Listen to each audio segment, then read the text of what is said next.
어둠 가운데 있는 저희들을 구원하시기 위해서 이 세상에 빛을 보내주시고 또 생명을 보내주시고 그 빛과 생명을 저희들이 받아들이고 또 누릴 수 있는 그런 복음의 소식을 전파하게 하심으로 말미암아 하나님 130년 전에 한국 이 무지의 땅에 어둠의 땅에 복음을 들고 선교사들이 들어오게 하시고 그 이후로 이 한국에 커다란 복음의 역사가 일어나고 또 지금까지도 우리도 어느새 주의 복음을 알고 이 복음 안에서 생명의 능력과 정말 거룩의 능력과 사랑의 능력을 맛볼 수 있도록 하신 그 주의 은혜를 생각할 때 얼마나 감사하고 감사한지 모릅니다. 우리의 모든 문제는 죄의 문제이며 죄로 말미암는 그런 죽음과 저주로 인한 것임을 깨닫고 오늘도 모든 문제의 근원을 풀 수 있는 주의 복음을 믿음으로 받게 하시며 또한 이 말씀은 성령으로 안해하고는 결코 그 누구도 깨달을 수 없으며 또 생명으로 받을 수 없으며 그것이 우리의 삶 가운데 나타낼 수 없는 것을 인정하오나니 주님 사람의 말의 힘이 아닌 오직 성령의 나타나심을 간절히 간구하는 가운데 주의 복음을 전할 때에 주의 성령께서 주의 백성들의 마음을 주장하시고 역사하시사 이 귀한 말씀이 깨달아질 수 있도록 주님 도와주시기를 간절히 바라고 합니다.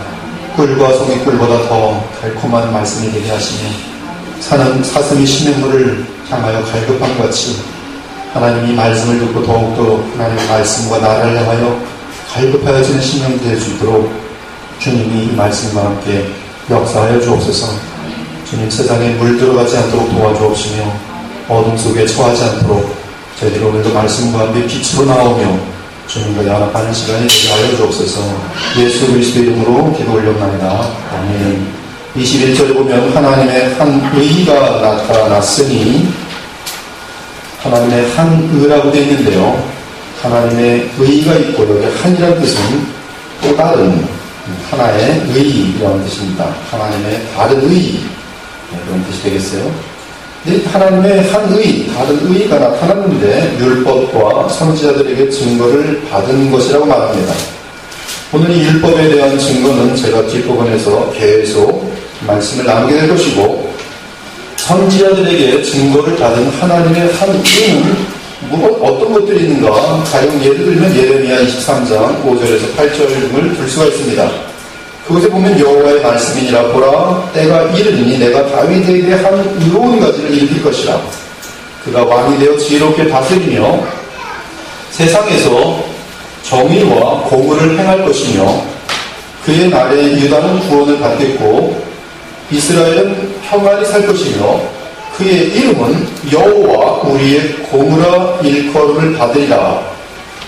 우리가 알다시피 예레미야는 예루살렘 성 및 유다의 멸망을 선포할 수밖에 없었던 참 선지자였습니다. 예레미야 23장에는 거짓 선지자 및 악한 지도자들에 대하여 언급합니다. 예레미야는 이들 때문에 유다 및 하나님의 백성들이 다 망하게 되었음을 분명하게 선포하는 가운데 참된 목자가 오실 것을 소망합니다. 그 목자가 오시면 거짓 예언자 및 거짓 목자들이 망쳐놓은 양떼들을 다시 전 세계로부터 불러 모아들여서 그들을 축복하고 그들을 번성하게 하실 것이라고 예언하고 있습니다. 그러면서 예레미야는 그 목자, 참 목자가 어디에서 오는지를 알려줍니다. 바로 다윗에게서 나오는 의로운 가지이며, 의롭다는 말이 되어 있어요. 의로운 가지이며, 이 의는 조금도 멍이 들지 않고 조금도 벌레가 들지 않은 완전한 의입니다. 다윗에게서 나오는 의로운 가지이며 흠없는 가지이며 그는 목자이면서도 왕이 되어 지혜롭게 다스릴 것이라고 합니다. 그분이 오시는 날에는 유다와 이스라엘로 상징되는 모든 하나님의 백성들이 평안을 얻을 것입니다. 이때 그 목자 및 왕의 이름은 다윗에게서 나오는 한 의로운 가지, 그 목자이며 왕의 이름은 여호와 우리의 의라 되어 있어요. 오늘 신약성경 사도 바울은 그것을 하나님의 한 의라 이렇게 받아 넘기고 있습니다. 연결시키고 있어요. 오늘 본문 21절에 하나님의 한 의, 그것은 이 다윗에게서 한 의로운 가지로 나오는 목자인 왕, 그리고 그의 이름은 여호와의, 하나님의 의입니다. 우리의 의인 것이요. 이는 우리가 잘 알다시피 바로 우리 주 예수 그리스도입니다. 예수 그리스도는 하나님의 한 의이며 또 다윗에게서 한 의로운 가지이며 또한 참 목자이시며 참 왕이시며 여호와 우리의 의입니다. 여호와의, 하나님의 의입니다. 또한 신약으로 건너오면 마태복음 6장에서 예수님께서 하나님의 의에 대해 언급합니다. 마태복음 6장에서 우리 주 예수님은 우리의 주인이 누구인지를 집중적으로 추적합니다. 만일 재물이 주인이면 하나님을 주인으로 삼을 수 없으며 하나님을 주인으로 삼으면 재물이 주인일 수도 없다고 말씀합니다. 우리의 가장 신앙의 원수는 재물입니다. 항상 마음속에 잊지 마십시오. 예수님께서는 만몬과 하나님을 항상 비교하고 있습니다. 그만큼 인간들에게는 만몬이라는 것이 하나님의 자리를 대신할 가능성이 많다는 말씀입니다. 그러나 만몬을 섬기면 하나님을 주인으로 섬길 수가 없습니다. 재물이 주인인 사람의 특징은 세상 일로 염려하는 것입니다. 그러나 재물과 세상으로 인하여 염려하는 그 인생은 헛된 인생이며 또한 헛된 영광을 추구하는 인생이 될 것입니다. 이러한 삶은 이방인들이나 사는 삶입니다. 이것이 예수님의 말씀입니다.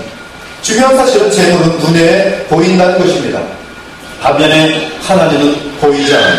재물은 눈에 보이고 은행에 지금 딱 돈이 얼마 있기 때문에 의지하기가 쉽습니다. 그러나 하나님은 보이지가 않아요. 그래서 은행 계좌가 점점 줄어들면 불안해서 초조하고 연매해집니다.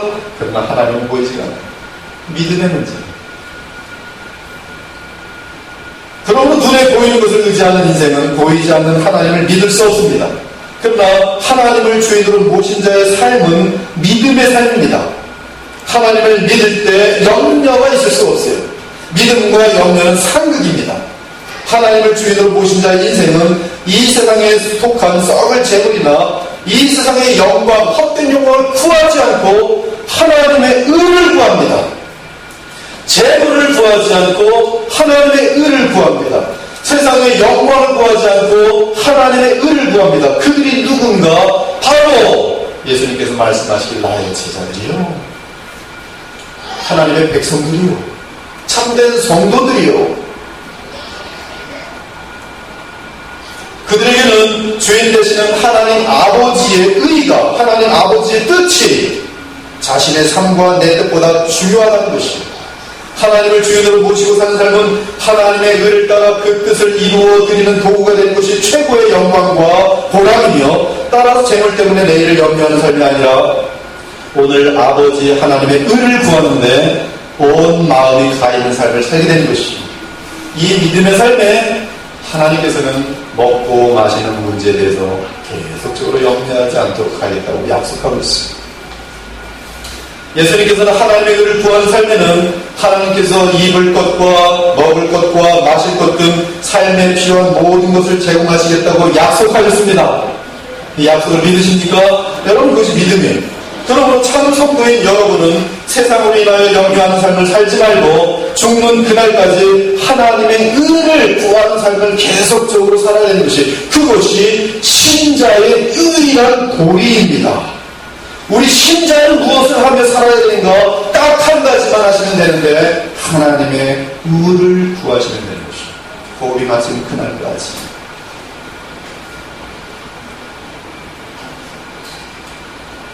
그러한 가장 보람된 삶을 살 수 있도록 모든 필요한 요건을 주 하나님께서 친히 보장하실 것이라는 약속이 마태복음 6장의 예수 그리스도의 교훈인 것입니다. 그러므로 예수님께서는 이렇게 결론을 내리셨습니다. 그런즉 너희는 먼저 하나님의 의를 구하라. 그리하면 이 모든 것을 너희에게 더하시리라.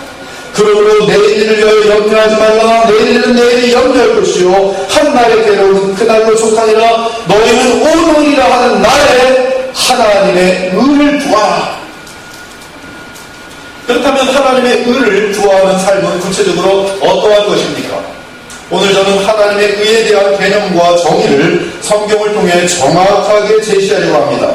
이미 성숙한 그리스도인 그리스도인들은 하나님의 은은 다름 아닌 복음이라는 것을 명확하게 붙들고 있을 것입니다. 이 하나님의 은은 영어로 The righteousness of God 이라고 되어 있어요. 하나님의 의, righteousness. 그런데 중요한 것은 여러분들이 지금부터 잘 배우십시오. 이렇게 귀한 것들은 또 금방 까먹어요.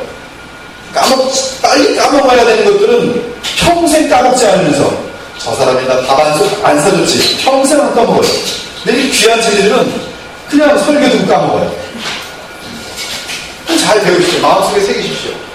성령 안에서 기도를 많이 했으니까 마음속에 깊게 받으십시오. 하나님의 의, 영어로 The righteousness of God.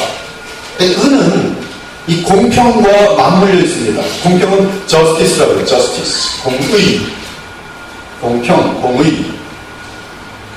그러므로 righteousness, justice, 즉 하나님의 의와 이 공평, 이것은 묶여 있습니다. 묶여 있어요. 그러므로 의가 있는 곳에는 공의 또는 공평이 반드시 있습니다. 역시 하나님의 의입니다. 의가 있는 곳에는 공의와 공평이 있어요. 공평하지 않은 의란 있을 수 없습니다.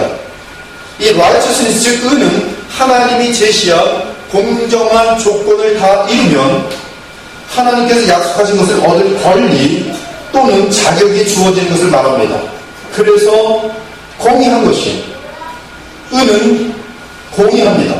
의는 그 의를 지켜내면, 이루어내면 어떤 보상이 있어요.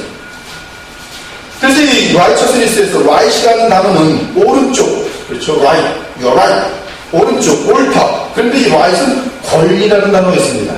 righteousness. 이 의라는 것은 권리와 연결되면서 공평한 것이. righteousness는 오른쪽에 있는 것, 옳다함을 인정받는 것, 옳다함을 인정받을 때 그는 권리와 자격을 누리는 상태가 의의 상태입니다. 즉 하나님의 의에는 반드시 하나님이 요구하시는 조건과 그 조건을 이루었을 때에 보상, 약속이 있다는 사실입니다. 성경에서 하나님의 의의 개념을 가장 분명하게 정의한 곳은 로마서 2장 6절에서 16절입니다. 다 같이 한번 로마서 2장 6절에서 16절을 보도록 하겠습니다. 로마서 2장 6절에서 16절입니다.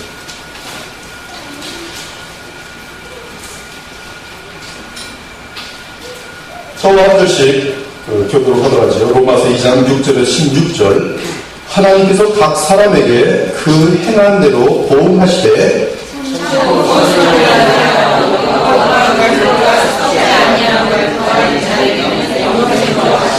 오직 당을 지어 진리를 따르지 아니하고 불의를 따르는 자에게는 진노와 분노로 하시리라.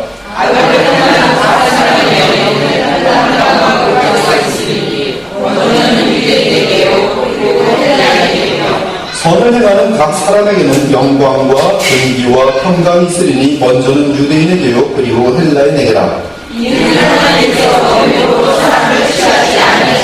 무릇 율법 없이 범죄한 자는 또한 율법 없이 망하고 무릇 율법이 있고 범죄한 자는 율법으로 말미암아 심판을 받으리라.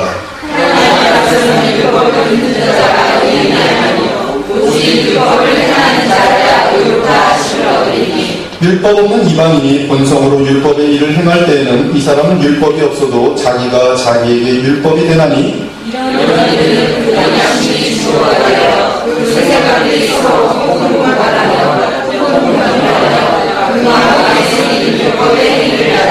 우리 같이 봉독합니다.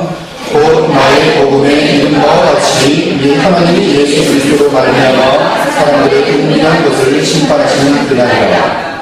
하나님의 의는 공의로운 것인데 율법을 행하는 자에게, 즉 의를 행하는 자에게 영생을 주시는 것입니다. 아주 정확하죠? 7절과 13절을 함께 보면 율법을 행하는 자라야 의인이며 의인은 영생을 얻도록 되어 있다는 것이 하나님의 의입니다. 이는 매우 공평합니다. 반면에 율법을 행하지 않는 자는 심판입니다. 하나님의 의입니다. 공의입니다. 율법을 행하지 않는 것은 불의로서 하나님이 제시한 조건을 노골적으로 대항하는 반란이기 때문에 하나님은 불의를 행하는 자에게 진노하십니다. 따라서 불의한 자는 심판을 받게 됩니다. 이때 하나님의 심판과 진노는 약속에 따른 합법한 분노와 심판으로서 거룩한 분노이며 의로운 심판입니다. 제가 미국에 있을 때 한국을 너무너무 싫어하는 분들을 뉴저지 쪽에서 만난 일이 있어요. 왜 이렇게 한국을 싫어하는지 아십니까? 그분들은 정치에 좀 관련되어 있었는데 억울한 일을 당해서 자기가 짓도 않은 것 때문에 보니까 감옥에 갇히고 몇 년, 한 수십 년의 구형을 받았는데 어떻게 도망쳐서 나온 거예요. 그리고 다시는 한국으로 돌아가지 못합니다. 그들의 마음속이 뭐냐면 이제 물론 사람마다 다 틀릴 텐데 개인의 어떠한 그런 어떤 사건이었겠죠. 한국을 볼 때 자기 생각에는 이 불의한 거예요. 그래서 불의하다. 한국 불의한다. 막 화를 냅니다. 여러분, 우리가 불의를 당할 때 굉장히 분노하게 됩니다. 분노해요. 그러나 공평하고 정정당당한 것에 대해서는 우리가 아무런 할 말이 없어요. 이 하나님의 의는 악행하는 자에게는 환난과 곤고로 갚으시고 선행하는 자에게는 영광과 존귀와 평강으로 갚으십니다. 하나님이십니다. 얼마나 공의하십니까? 얼마나 의로우십니까? 얼마나 좋습니까? 얼마나 분명하십니까? 이것이 바로 하나님의 의예요. 이 우주상에서 지정을 가진 존재라면 그 누구도 창조주 하나님의 의에 대해 따질 수 있는 자가 없을 것입니다. 누가 로마서 2장 6절에서 16절에 묘사된 하나님의 의에 대해서 따질 수가 있겠어요? 선을 행하는 자에게는 영생이요, 악을 행하는 자에게는 심판이다. 누가 따지죠? 아주 누구도 영원히 박수칠 수밖에 없는 하나님의 공의요, 하나님의 의인 것이죠.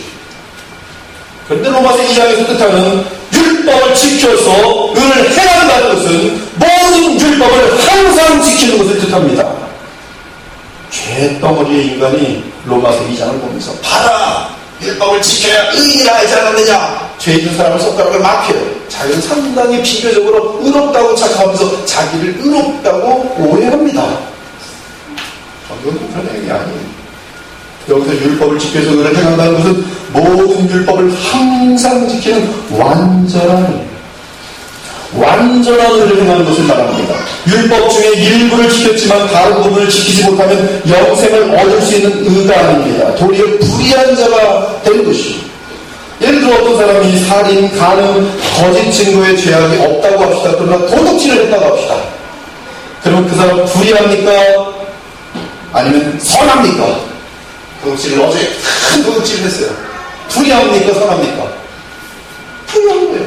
왜? 도둑질했습니까? 그 사람은 살인죄 짓지 않았어요. 간음하지 않았어요. 그러나 도둑질한 그것 때문에 불의한 것이. 즉 율법을 다 지켜야 그런 것입니다. 또한 어제 율법을 지켰지만 오늘 지키지 않는다면 역시 그 사람은 불의한 자이기 때문에 의인일 수 없습니다. 그렇다면 영생을 얻을 수 없어요. 하물며 하나님이 보실 때는 단 한 번이라도 불의를 행하면 불법을 행한 자입니다. 또한 단 1초라도 범죄하였다면 불의를 행한 것이기 때문에 영생을 얻을 수도 없어요. 제가 직장생활할 때 컴퓨터 연구실에 있습니다. 건물 하나를 건너가면 컴퓨터를 만드는 공장이 있었어요. 공장 안에 들어가보면 이 퀄리티 컨트롤이라고 하여 조립된 컴퓨터를 점검하는 긴 라인이 있습니다. 그 라인에서 컴퓨터가 지나가면 이 직원들이 그 자기 맡은 분야, 디스크 쪽은 디스크만 쫙 봅니다. 이렇게 보고. 또 이제 라인 연결부는 라인 연결부만 봅니다. 그래서 이 QC라고 하는 것이 뭐 한 50개, 60개 쫙 있어요. 그래서 정확하게 통과해야만 컴퓨터가 제대로 동작합니다. 그 중에 하나라도 실패하면 컴퓨터가 오동작하게 돼 있어요. 고장난 거예요. 합격이 아닙니다. 그럼 다시 뒤로 돌아가서 버리든지 아니면 다시 재조립을 해야 되는 것이죠. 이 그 긴 시험들을 수십 개의 이 시험들을 지나야 퀄리티 컨트롤 딱지가 딱 붙어서 시장에 나갈 수가 있어요. 만약 그 시험을 하나라도 실패하면 불량품이 되어 시장에 나오지 못합니다. 마찬가지입니다. 율법이 요구하는 모든 조건을 다 만족해야 영생을 얻을 수 있습니다. 이 하나님은 야고보 사도를 통해 이 사실을 분명하게 하였습니다.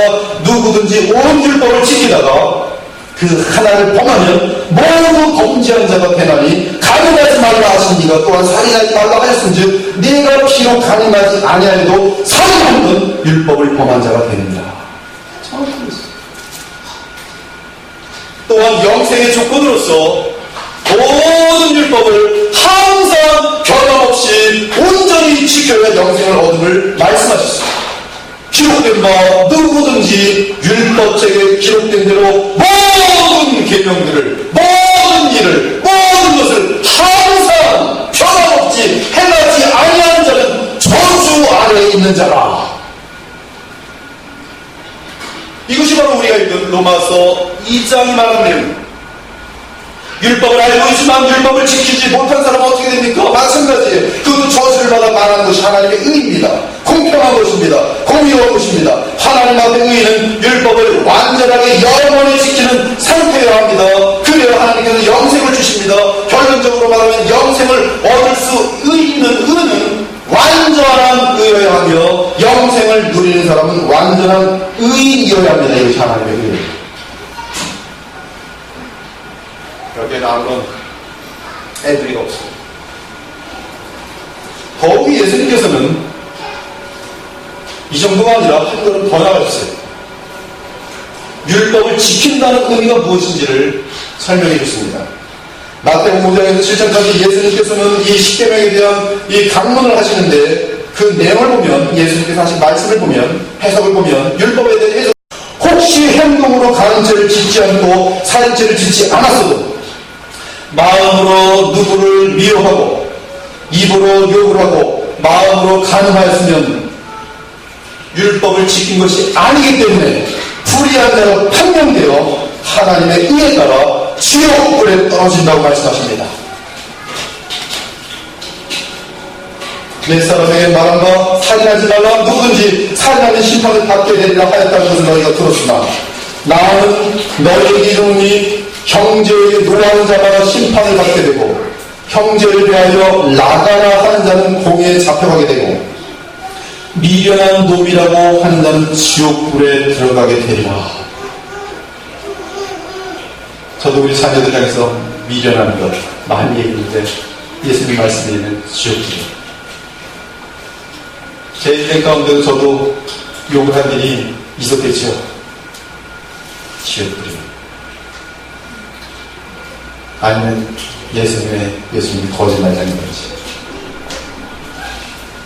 또 간음하지 말라 하였다는 것을 너희가 들었으나 나는 너에게 보니 음욕을 품고 여자를 보는 자마다 마음에 이미 간음하였느니라.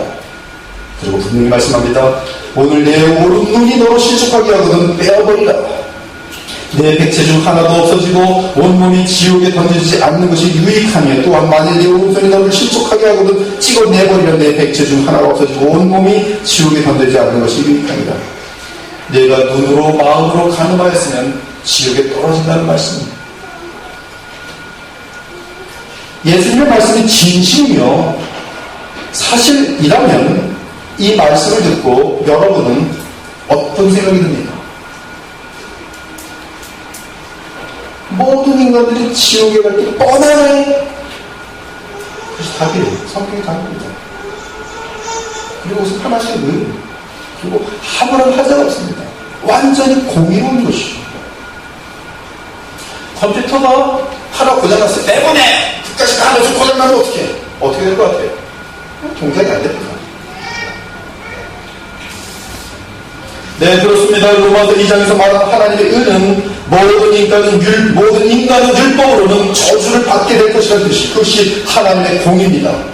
그렇다면 율법을 모르는 사람은 어떻게 됩니까? 이 로마서 2장이 말합니다. 그들은 하나님께서 주신 양심을 갖고 있다는 것이, 따라서 양심에 걸리는 생각이나 말이나 행동을 한 것이 있다면 그 양심이 하나님께 고소하여 그 사람의 불의를 드러낼 것이기 때문에 핑계할 수 없다는 것입니다. 핑계할 수 없고, 나는 죄인이구나, 죄수구나. 그래서 감옥에 들어가도 지옥에 떨어져도 아무런 할 말이 없는 것이죠. 그러므로 율법이 없는 자라도 양심의 고소가 있기에 완전하게 의인이 아닌 사람은 하나님 앞에서 율법의 저주를 받아 지옥에 던지게 된다는 것이, 그것이 하나님의 의입니다. 자, 이러한 하나님의 의에 대해서 따질 사람이 있습니까? 법적으로 따질 사람이 없어요. 하나님은 아담을 비롯한 인간에게 어떤 조건을 걸고 그 조건을 다 만족시키면 영생을 주시겠다고 말씀하셨습니다. 그렇지 못하면 불량품이기 때문에 지옥불에 던지겠다고 하셨어요. 이것이 하나님의 의인데 문제가 있습니까? 지금까지 우리가 논리적으로 따져보았어요. 문제가 없습니다. 어떻게 하면 돼요? 여러분이 다 지키면 되는 거예요. 영혼을 지키는 영생을 얻는 것입니다. 그것이 하나님이에요. 다시 한번 요약하여 선포합니다. 로마서 2장 13절이 말하는 하나님의 의입니다. 하나님 앞에서 율법을 듣는 자가 의인이 아니요 오직 율법을 행하는 자라야 의롭다 하심을 얻으리라. 영생을 얻고 싶으십니까? 율법을 완전하게 지키십시오. 그리고 항상 지키십시오. 예수님의 말씀대로 마음속에 다른 죄를 짓지 마십시오. 그러면 영생을 얻을 것입니다. 그럼 여러분이 뭐라 그래요? 저 목사님 미쳤나? 무슨 소리 하는 거예요? 이것이 하나님의 공의예요. 이때 율법을 행하는 자는 완전하게 전부 그리고 항상 율법을 완벽하게 행하는 것을 의미합니다. 그래야 의인입니다. 그래야 의롭다 하심을 받을 수가 있습니다. 그러할 때 영생을 보상으로 얻게 됩니다. 그것이 하나님의 의입니다. 자, 여러분, 율법으로 영생을 얻을 수 있습니까? 여러분 얻을 수 있어요? 얻을 수 있으면 그 길로 가라는 것입니다. 율법으로 살아. 그것이 성경이 되고, 그러나 불가능해요. 아무도 구원받지 못합니다. 근데 인간은 그 길로 가요. 왜? 교만해서. 아무도 없어요. 아무도 없어요. 그것이 성경이 인간 전부에게 내리는 진단입니다. 그러므로 인간은 가만히 있으면 전부 지옥으로 들어가게 될 것입니다. 또한 만일 하나님의 의가 이것만 있으면 아담의 후예인 모든 인간들은 하나님을 끝까지 반역할 것입니다. 그 길로 갈 수 없고 지금 보면 할 수 없는데 현실 보니까 무슨 하나님께서 하나님의 의라고 영생을 주겠다고 하는데 보니까 우리 인류 중에 한 사람도 못 가는 거예요. 다른 길도 없고. 그럼 어떻게 해요? 우리 하나님과 어차피 망할 건데 싸우기라도 한번 하다 죽자. 그런 마음이 들지 않겠어요? 분명히 지겠지만 그래도 한번 대들어보자. 끝까지 반응할 것이죠. 그 이유는 부패한 인간들에게 있어서는 하나님의 완전한 요구를 이루기가 불가능하기 때문입니다. 불가능하다는 것도 우리 인간들은 지금 잘 알고 있어요. 믿지 않는 사람들도 알고 있어요. 그렇다면 하나님께서 조건을 낮춰주셔서 반 정도만 지키고 반 정도는 지키지 않아도 영생을 주겠다고 하면 어떻게 되겠습니까? 그거 참 좋은 제안이네. 지금 이 제안은 이슬람입니다. 이슬람의 제안입니다. 저울의 개념입니다. 여러분 인생 가운데 착한 일을 하는 것과 나쁜 일을 하는 것이 있는데 이것이 나쁜 일을 하는 게 더 많아지면 띵동대고 어떻게 딱 저울 이렇게 길어지면 그건 싫어. 손을 한 개 쩌쩌쩌 하다가 이렇게 하면 딱 단쳐왔는데 반타가 딱 이렇게 올라갔어요. 그럼 합격! 그것이 이슬람의 개념입니다. 구원의 개념입니다. 하지만 완전하신 하나님께서 하나님의 의에 절대기를 조금이라도 양보하신다면 그분은 불의를 허용하는 것이 되어 스스로 무너지게 될 것입니다. 따라서 율법을 통한 하나님의 의에 있어서는 율법의 조건을 바꾸는 일이 영원히 없을 것입니다. 그렇다면 인류는 하나님의 율법 앞에서 멸망과 저주의 자리에 서 있는 처지입니다. 현실적으로. 그 이유는 인간 모두가 율법을 완전하게 항상 지킬 수 있기에는 전혀 불가능한 죄인이기 때문에. 우리는 죄인입니다. 사망은 우리가 죄인 사실을 인정합니다. 그리고 우리는 알고 있어요. 하나님의 의, 우리랑 상관이 없는 그거 부르다는 거야. 하나님 뭐 하시는 거야? 그러므로 성경은 모든 인류가 죄인이며 따라서 율법을 통한 하나님의 의의 앞에서는 불량품들이기 때문에 저주 가운데 있다고 선포합니다. 기록된 바 의인은 없나니 하나도 없으며 깨닫는 자도 없고 하나님을 찾는 자도 없고 다 치우쳐 함께 무익하게 되고 선을 행하는 자는 없나니 하나도 없도다. 또 하나님 앞에서 아무도 율법으로 말미암아 의롭게 되지 못할 것이 분명하니 성경도 너무 잘 알고 있어요. 또 하나님 앞에서 아무도 율법으로 말미암아 의롭게 되지 못할 것이 분명하니 나는 율법을 위해 사는 것을 그만두었도다. 나는 율법에 의해 죽었도다. 나는 율법을 향하여 죽었도다. 사도 바울의 고백입니다. 사랑하는 여러분, 만일 하나님께서 율법을 통한 하나님의 의만 열어놓으셨다면 인류 전체가 자신들은 어차피 영원한 지옥에 들어갈 것을 알고 하나님을 죽도록 대항할 것입니다. 또한 율법의 의의 길을 통해서는 하나님께 자비를 구할 수 없는데 그 이유는 자비를 구하는 것은 하나님께 법을 어기면서 나를 봐달라고 하는 것이기 때문에 불가능합니다. 만일 하나님께서 법을 어기고 나를 받아주시며 영생을 주신다면 이는 하나님은 이 우주에서 가장 불의한 자가 되는 것이에요. 따라서 율법의 길로는 우리 인간이 하나님께 자비를 구할 수가 없습니다. 그러므로 율법의 의의 길만 하는 인간들은 하나님의 의에 대해 아무런 따질 구실이 없지만 끝까지 하나님을 대항할 수밖에 없는 것입니다. 인간이 이런 처지에 있다는 사실을 알게 된 사람들은 하나님을 이길 가능성이 사탄에게 있지 않을까요? 어리석게도 사탄 편에 서서 끝까지 투쟁하는 것입니다. 그것이 바로 인간 스스로 완전한 의를 이루겠다는 지독하게 어리석은 철학들이나 고행이나 노력뿐입니다.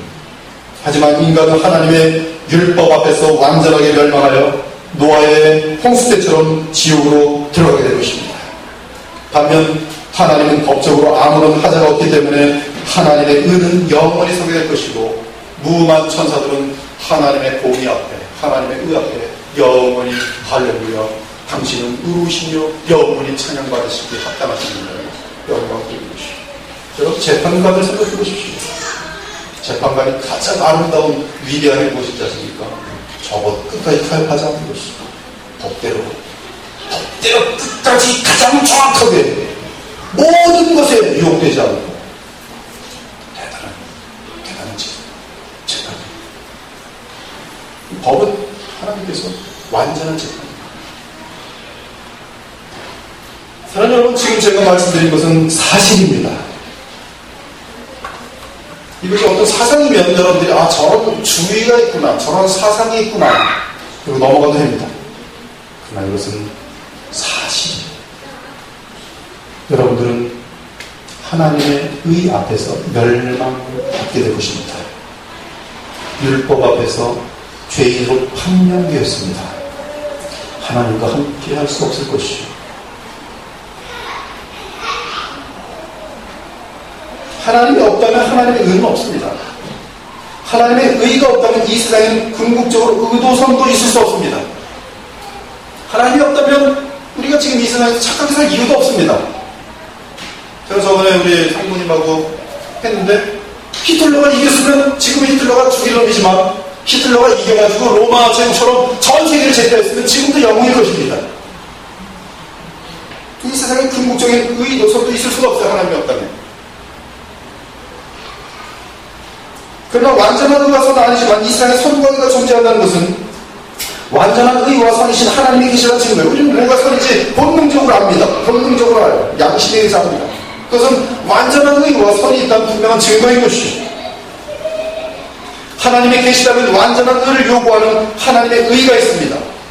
여러분에게 영생을 얻을 수 있는 완전한 의가 있습니까? 만일 여러분에게 완전한 의가 없으면 불량품입니다. 슬픈 것은 완전한 의가 없으면 영생을 얻지 못하여 우리의 존재가 사라지는 것으로 끝나는 것이 아니라 이 부분에서 무서워요. 죄짓고서 저축은 사람 nothing 무로 들어가야 되면 얼마나 좋겠습니까?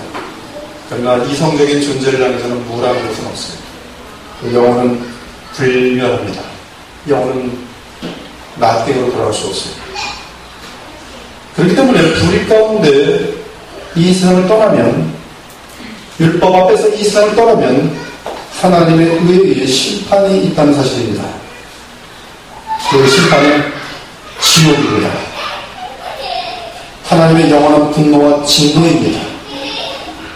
하나님의 의가 없는 각 사람에게 그래서 오늘 본문을 보면 영원한 환난과 곤고가 임할 것이라고 말하고 있습니다.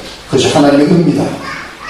그러므로 무릇 율법 없이 범죄한 자는 또한 율법 없이 망하고 무릇 율법이 있고 범죄한 자는 율법으로 말미암아 심판을 받으리라고 한 것입니다.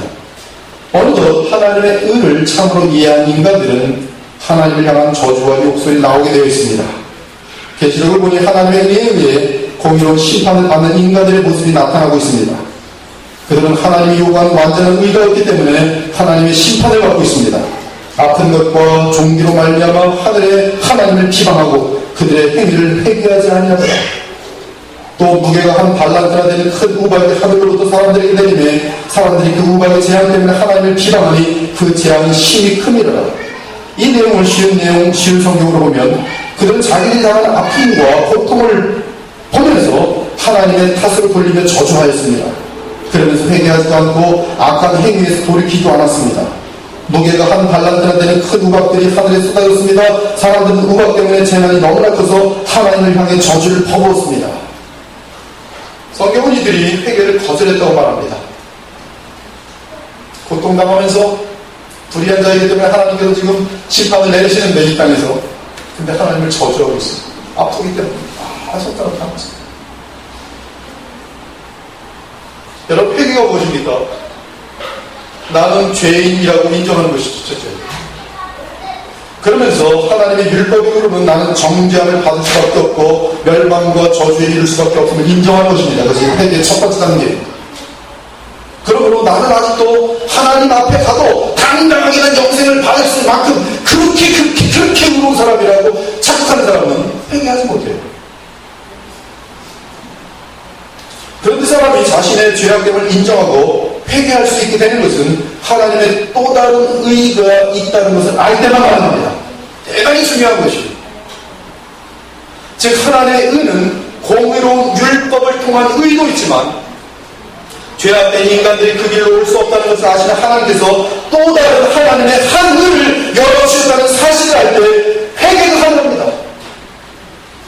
회개가 무엇이에요? 하나님의 진노를 피하고 싶은 마음 아니겠어요? 근데 진노를 피할 길이 없는데 어떻게 회개를 합니까? 즉 예수 그리스도를 믿는 믿음의 길이 멸망을 피하고 의인이 될 수 있는 길이며 나아가 영생을 얻을 수 있는 하나님의 한 의라고 말하는 것이 복음이며 사람들은 복음을 들을 때에 비로소 진정한 회개가 가능한 것이 나는 하나님 앞에 죄인이었습니다. 하나님의 율법 앞에서 나는 영원한 진노를 받기에 합당합니다. 나를 영원한 진노 가운데 놓치는 하나님은 의로우신 분이십니다. 그런데 하나님께서 한의로 다시 의의 길을 열어놓으셨어요. 그 길을 가면서 나는 영원히 멸망받을 수밖에 없는 죄인인데 주님께서 나를 의인으로 받아주시고 영생으로 인도하시니 눈물과 감사로 하나님께 찬송을 해주십시오. 이것이 하나님의 한의입니다.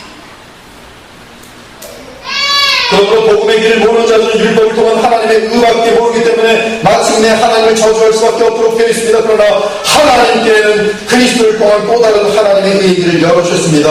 할렐루야. 그러므로 누구든지 회개할 수 있습니다. 하지만 하나님은 또 다른 하나님의 의의 길을 열기 위해서 엄청난 대가를 치러냈습니다. 그것은 자기 아들을 이 땅에 보내주셔서 율법의 저주를 받아야 할 인간들을 대신하여 십자가에서 그 저주를 받게 하신 것입니다. 이렇게 하시기로 우리 하나님은 완전한 지혜 가운데 누구든지 예수 그리스도를 영접하는 자들을 합법적으로 의롭다 하실 근거를 마련하셨습니다. 오늘 본문이 바로 그 내용입니다. 우리가 알거니와 무릇 율법이 말하는 바는 율법 아래에 있는 자들에게 말하는 것입니다. 이는 모든 입을 막고 온 세상으로 하나님의 심판 아래에 있게 하려 합니다. 그러므로 율법의 행위로 그의 앞에 의롭다 하심을 얻을 육체라니 율법으로는 죄를 깨달으니라. 이제는 율법에 하나님의 한 의가 나타났으니 율법과 선지자들에게 증거를 받은 것이다. 곧 예수 그리스도를 믿음으로 말미암아 모든 믿는 자에게 미치는 하나님의 은이 차별이 없느니라. 모든 사람이 죄를 범하였음에 하나님의 영광에 이르지 못하더니 그리스도 예수 안에 있는 성령으로 말미암아 하나님의 은혜로 값없이 의롭다 하심을 얻은 자 되었느니라. 이 예수를 하나님이 그의 피로써 믿음으로 말미암아 화목해볼로 세우셨으니 이는 하나님께서 길이 참으신 중에 선해진 자를 간과하심으로 자기의 의로우심을 나타내려 하시니 곧 이때 자기의 의로우심을 나타내서 자기도 의로우시며 또한 예수 믿는 자를 의롭다 하려 하십니다. 이 엄청난 복음이 여러분들에게 와닿기를 간절히 바랍니다. 제가 할 수 있는 것은 우리가 기도밖에 없죠. 백날 설명해도 5년 전 사람이나 10년 전 사람이나 똑같아요. 아무리 유창하게 하고 재밌게 하고 깔깔거리게 만들고 눈물 코 다 떼게 만들어도 안 변해요. 성령의 역사밖에 없어요. 복음을 전하고 성령의 역사하십니다. 성령께서 친히 여러분을 가르칠 때만이 이 복음이 깨달아지면서 확 변합니다. 죄와 싸우는 능력이 나타납니다. 이 땅에서 무엇을 해야 하면 살아내는지 알게 되는 것입니다. 그렇지 않고서는 머리 일만 커져가지고 교만과 아무것도 하지 못하는 것입니다. 이 내용들이 여러분들이 쉽게 와닿았으면 좋겠습니다. 정말 눈물밖에 없으면 기도밖에 없습니다. 하나님 예수 그리스도께서는 율법을 완전하게 지키심으로 완전한 의를 이루셨습니다. 마태복음 3장 15절에 보면 예수님께서 세례 요한에게 하신 말씀이 있습니다. 예수께서 대답하여 이르시되 이제 허락하라. 사도 요한에게 하신 말씀, 세례 요한에게 하신 말씀입니다. 우리가 이와 같이 하여 모든 의를 이루는 것이 합당하니라. 예수님은 율법에 어긋나는 일을 전혀 하지 않았으며 또한 율법을 완전하게 이루어 완전한 의를 이루셨습니다. 또한 예수님은 나이 때부터 죄성이 없으셨기 때문에 마음 깊은 곳으로부터 이 율법을 지키셨습니다. 마음도 지키고 행동도 지키고 다 지키셨어요. 범한 것이 하나가 없습니다. 오히려 율법을 마음과 행위로 다 순종하여 완전한 의를 이루셨어요. 누가? 우리 주 예수님께서. 그분만이 의인이세요. 그분만이 영생을 얻을 수 있는 자유이 됐어요. 근데 그분은 하나님의 아들이시기 때문에 그 영생과 의를 나누어 줄 수 있어요. 무한하게. 그 누구든 예수 그리스도를 믿으면 그는 인간으로서 이루어내신 완전한 의를 하나님의 아들로서 한번 나누시고 그리고 그 의를 예수 그리스도께서는 믿는 자들에게 은혜로 거둬주신 것입니다. 그 대신 예수님이 지신 십자가의 저주는 그리스도를 믿는 자가 지은 죄값을 대신 치는 것이되 그러므로 예수 그리스도와 연합하는 자들은 그가 당할 율법의 형량을 예수님이 대신 지셨으니 율법의 진노로부터 저주로부터 영원히 자유하게 되는 것입니다.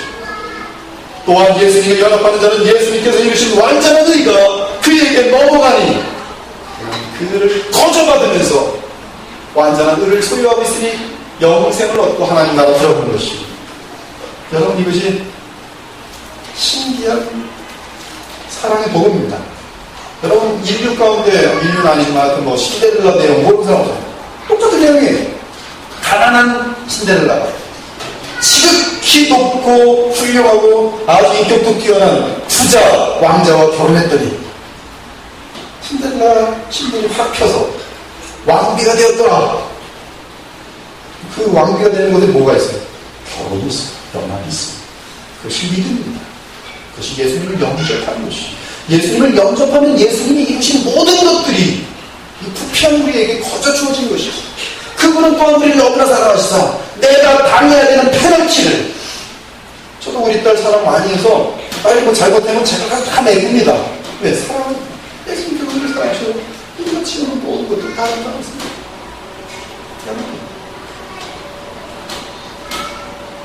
그리스도께서 우리를 위하여 저주를 받은 바 되어서 율법의 저주에서 우리를 속량하셨으니 기록된 바 나무에 달린 자마다 저주 아래 있는 자라 하였습니다. 따라서 완전한 의는 믿는 자에게 넘어오고 믿는 자의 죄악에 대한 율법의 저주는 예수 그리스도의 십자가로 넘어간 것이 됩니다. 이에 고린도후서 5장 21절에서 바울은 하나님이 죄를 알지도 못하신 이를 우리를 대신하여 죄로 삼으신 것은 우리로 하여금 그 안에서 하나님의 의가 되게 하려 하십니다. 하나님의 의가 되었습니다. 우리가 하나님의 의가 되었습니다. 우리에게는 이제 하나님의 의 때문에 공의를 얻을 수 있어요. 영생을 얻을 수 있어요. 하나님 자녀가 될 수 있어요. 천국에 들어갈 수 있어요. 그것이 복음입니다. 이것이 복음이에요. 예수 그리스도를 믿으십시오. 멸망받지 말고 예수 그리스도를 믿으십시오. 예수님을 믿지 않으면 반드시 멸망할 것입니다. 그러나 여러분들이 아무리 극한 죄인이나 할지라도 괴수 중에 괴수를 할지라도 예수님을 믿으시면 영생 얻습니다. 하나님 나라 들어갈 수 있습니다. 하나님의 거룩한 생명이 여러분에게 임재될 것입니다. 하나님의 거룩한 의가 당신에게 임재될 것입니다. 그런 복음입니다. 하나님의 또 다른 의인 것이에요. 하나님의 의는 율법이 의였습니다. 그러나 그 의로는 아무도 할 수 없고 멸망받게 받을 수 없습니다. 그러나 하나님 그 불쌍히 여기사 하나님의 또 다른 의를 열어보셨어요. 예수 그리스도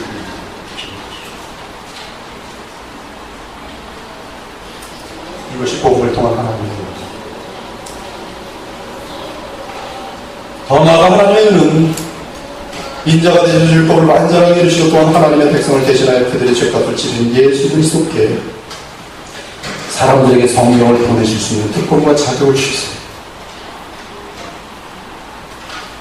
그래서 예수께서 오늘도 하나님이 완전하게 순종하신 그 의를 통해서 성령을 보내십니다. 여러분들이 주의 그리스도의 성령을 받으면 내 힘이 아닌 예수님의 생명의 힘으로 할 수 있어요. 죄의 날마다 쓰러지니까 쓰러질 수밖에 없습니다. 저 역시 마찬가지. 그러나 죄에 쓰러지는 것을 한계하지 마십시오. 하나님을 믿는 복음의 길에 죄의 마음껏 쓰러진 행위시라고 오해하지 마십시오. 왜냐하면 예수께서 우리에게 성령을 보내주기 때문에 여러분들이 성령 안에 있고 성령을 따라 행하면 생명의 법이 우리를 사망으로부터 건져내십니다.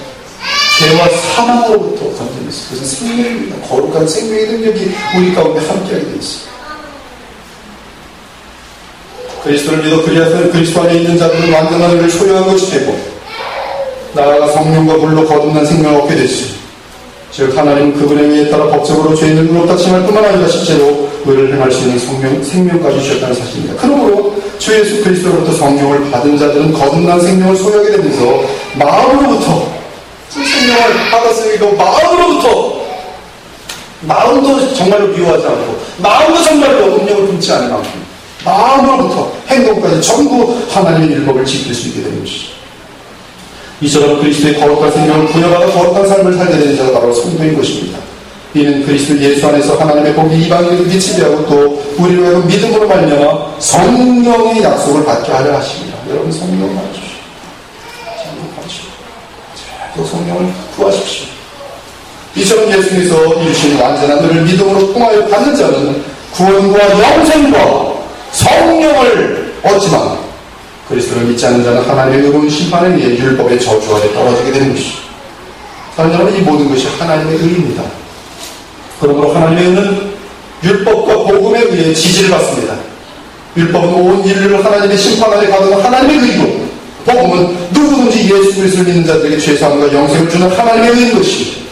그리고 영생을 받은 자들에게 의로우신 하나님이 원하시는 것은 의로운 삶입니다. 즉 하나님의 의는 구원과 영생을 받은 자가 성령을 따라 거룩하게 사는 자리까지 나아가는 것이죠. 그러므로 하나님의 의를 구하라는 것은 우리의 죄값을 치르지 않는 구원의 길을 구하라는 것이요 또한 죄를 짓지 않는 삶을 살기 위해서 주님이 보내신 성령을 구하는 것으로 연결되는 것이죠. 하나님의 의를 구하는 믿음의 삶에 대해 바울이 요약하였습니다. 내가 율법으로 말미암아 율법에 대하여 죽었나니 이는 하나님에 대하여 살려 함이라. 내가 그리스도와 함께 십자가에 못 박혔나니 그런즉 이제는 내가 사는 것이 아니요 오직 내 안에 그리스도께서 사시는 것이다. 이제 내가 육체 가운데 사는 것은 나를 사랑하사 나를 위하여 자기 자신을 버리신 하나님의 아들을 믿는 믿음 안에 사는 것이다. 내가 하나님의 은혜를 패하지 아니하노니 만일 의롭게 되는 것이 율법으로 말미암으면 그리스도께서 헛되이 죽으셨느니라. 그런즉 우리가 믿음으로 말미암아 율법을 파기하느냐? 그럴 수 없느니라. 도리어 율법을 굳게 세우느니라. 율법을 지켜서 구원받겠다고 하는 사람들은 멸망밖에 없습니다. 그러나 하나님의 한 의, 그를 통해서 예수님의 생명을 얻고 거저 완전한 의를 얻게 된 사람들은 하나님의 계명을 철저히 더 열심히 지키게 된다는 것이죠. 구원받기 위함이 아니라 구원은 예수님을 믿고 얻지만 그러나 그의 삶은 하나님을 기쁘시게 하는 삶을 살게 되십니다. 사랑하는 여러분, 예수 그리스도를 믿으십니까? 그분이 보내신 생명으로 성령과 물로 거듭났습니까? 오늘도 하나님의 의를 감사하고 그분의 완전한 공의로우심과 사랑 앞에서 두렵고 떨리는 마음을 가지면서 그리스도의 복음을 인하여 무한하게 하나님 감사하시기 바랍니다. 여러분 모두가 율법과 복음을 통하는 하나님의 의를 선포하는 가운데 주 예수 그리스도를 믿도록 복음을 외치며 살아가는 하나님의 의의 백성이 되시기를 우리 주 예수 그리스도의 이름으로 축원합니다. 아멘. 함께 기도하겠습니다.